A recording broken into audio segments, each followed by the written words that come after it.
भातार बिना फाटत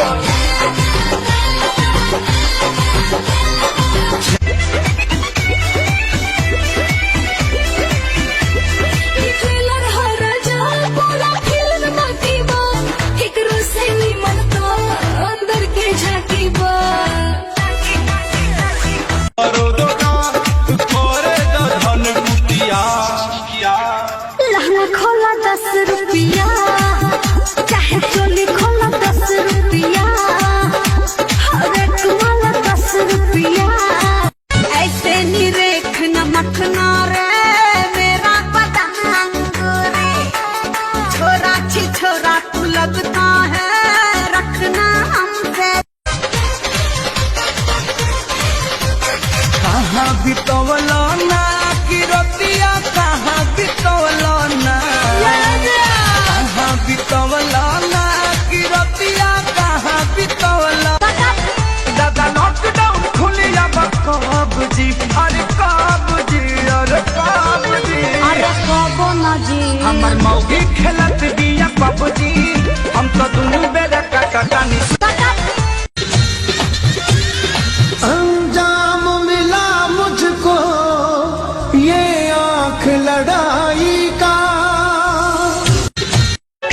जब से दारू बंद भइल बा बिहार में पावर मिलत नइखे हमारा भातार में अगिया लागो होली के त्योहार में ले आवत बरू दर्द के दवाई चलाना बबरी रहे घरावा के भीतर लगावा दीरा जाजी लगावा दीरा जाजी हमरा लहंगा में मीट लगा दीरा जाजी हमरा लहंगा में ए सोइया सोनावा कैसी कोरिया दिल्ली शहर से लइहा ए राजा सोनावा कैसी कोरिया मुस्की पे राजा के लोगा गई जैसन सोचले रही हम वैसन सखी रे बरपा दर्द दोना है जब से सोना है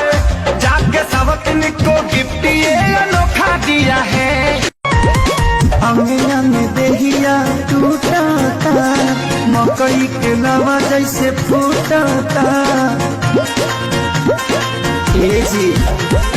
अंगना में देहिया टूटा था रात भर जागल पानी पागल उनकर पायल कर गए अखिया से मोरी अखिया मिला के दिलवा में मोरी घर बना के मगर से घायल कर गए रात भर हो रोज के ये बाहल चल के डरामा कितना बताइए खेसारी करनामा अरे आके